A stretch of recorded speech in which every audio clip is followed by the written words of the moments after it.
I've been using OddsJam completely wrong for 3 years, and it's cost me thousands in missed profits. But once I discovered these 5 hidden settings that 99% of users never touch, I made over $26,000 this year alone. Most sports bettors are using OddsJam like a basic comparison tool, but they're missing the advanced filters that separate the profitable bettors from the ones who go broke. I was one of those bettors making every rookie mistake in the book until I came across these settings, and it completely flipped the script. You're probably doing what I did, just looking at EV percentages and placing bets without understanding sharp line movement, not understanding different Devig methods and how they can be a game changer for you, and not taking advantage of the stoppage tool when you're live arbitrage betting. It's like driving a Ferrari in first gear. You're barely scratching the surface of what this software can do. And the crazy part is these settings have been hiding in plain sight, and most users don't discuss them because they don't understand how to utilize them. In the next few minutes, I'm going to walk you through the 5 most impactful settings that changed my 2025 so that you can start using OddsJam just like the pros. The first setting that completely changed my game was tracking line movement from a sharp sportsbook for positive EV betting. So over here, we're being recommended this Jared Goff play on a Canby sportsbook over 1.5 passing touchdowns. It has an 8.5% edge.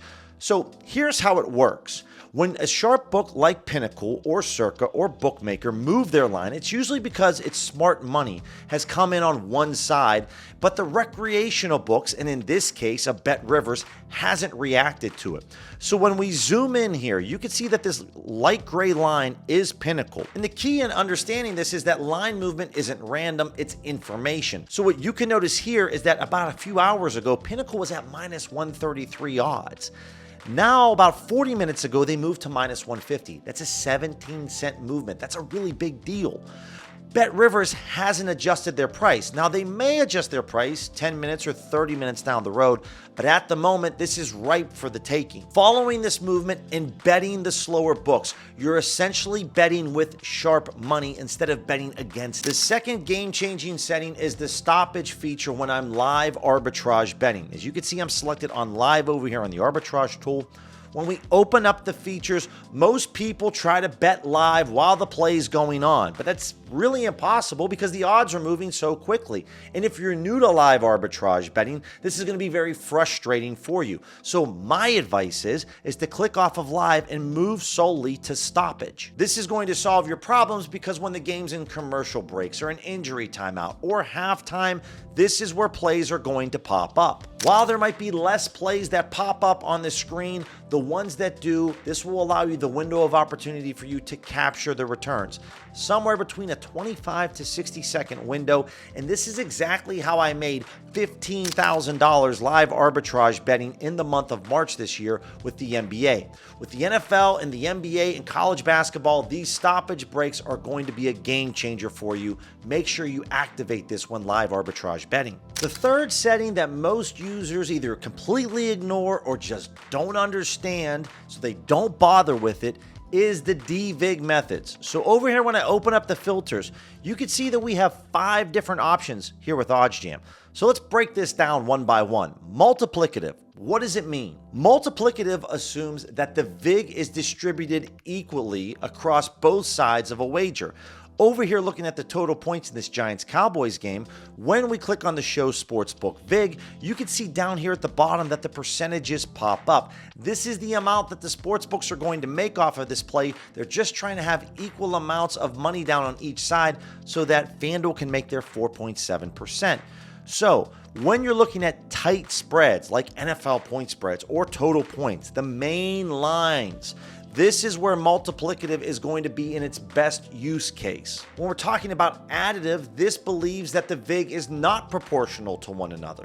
And so some of the best use cases when you're using additive are either on heavy favorites or long shot underdogs. So where I love to use additive is right here when I'm going after player home runs in Major League Baseball. We're betting massive underdogs here. So additive does the best job of figuring out the correct EV percentage to place on each play. We're going after additive. Think of this as plus 250 odds and beyond. So plus 500, plus 1,000.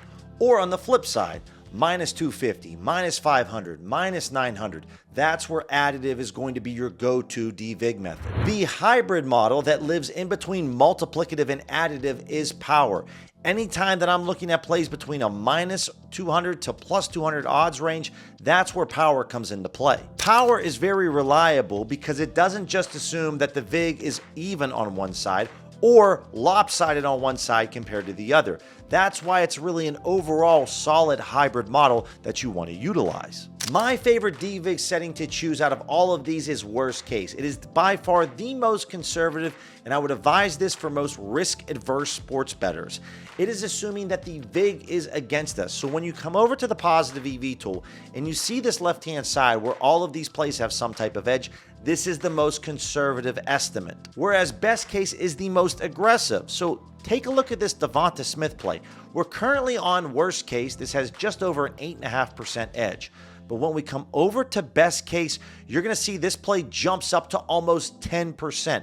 So with best case, it assumes that the VIG is in your most favorable way possible. With this Devig method, you are going to get the highest possible EV percentage plays. The problem with best case is that it can be misleading and overstate your actual edge at times. If you found any value in the content thus far, make sure to smash that subscribe button, click that thumbs up button, and tap that bell notification so you don't miss the next video that we release. The fourth setting that has really helped change my DFS approach is over here at the Fantasy Optimizer, making sure that we're taking at least a minimum of 2, if not 3 data points. And when I mean 3 data points, that means 3 other sports books are going to provide their odds on these plays.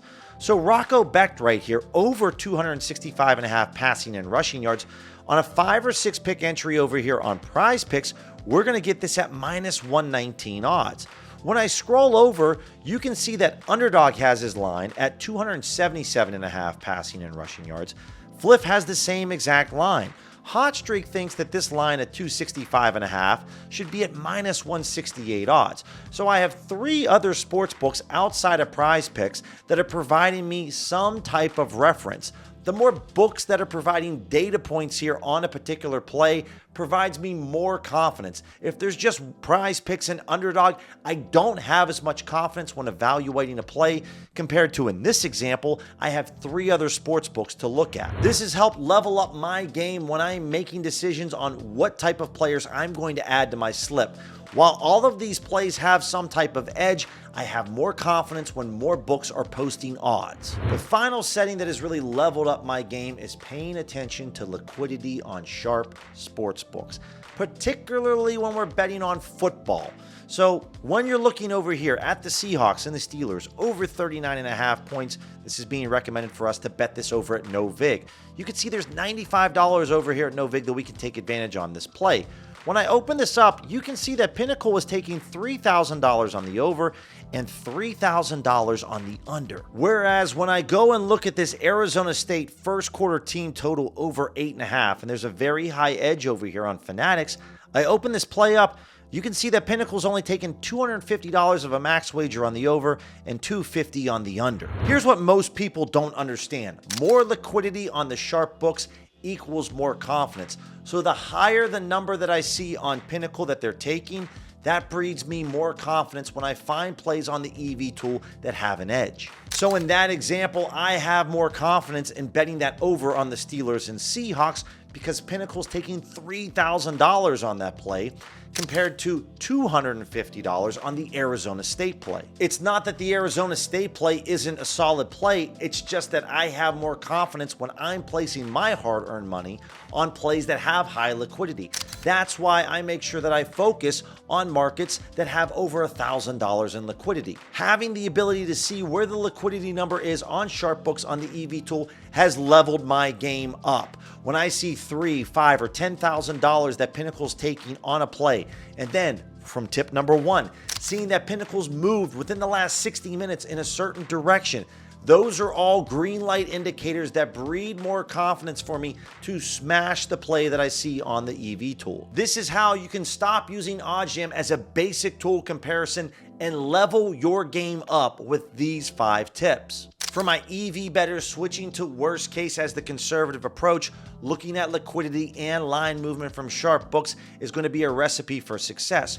For my arbitrage bettors, making sure that you're taking advantage of the stoppage tool so that you have extra time and a larger window for you to capitalize on these plays. If you're playing prize picks or underdog, you want to see other books posting odds. The more references that you have, the more confidence that you have in that play. OddsJam is going to help you find a bunch of great plays, but we don't want that. We want the elite plays, and these 5 tips are going to help level your game up. Speaking of leveling up, football season is here, and I crushed player props last year, and I have a step-by-step tutorial that's going to walk you through everything that I specifically look for so that you can copy and paste the strategy. Click this video right here that's going to walk you through my entire player prop betting strategy. Adding this with the filters and setups is going to help you crush these books like a pro.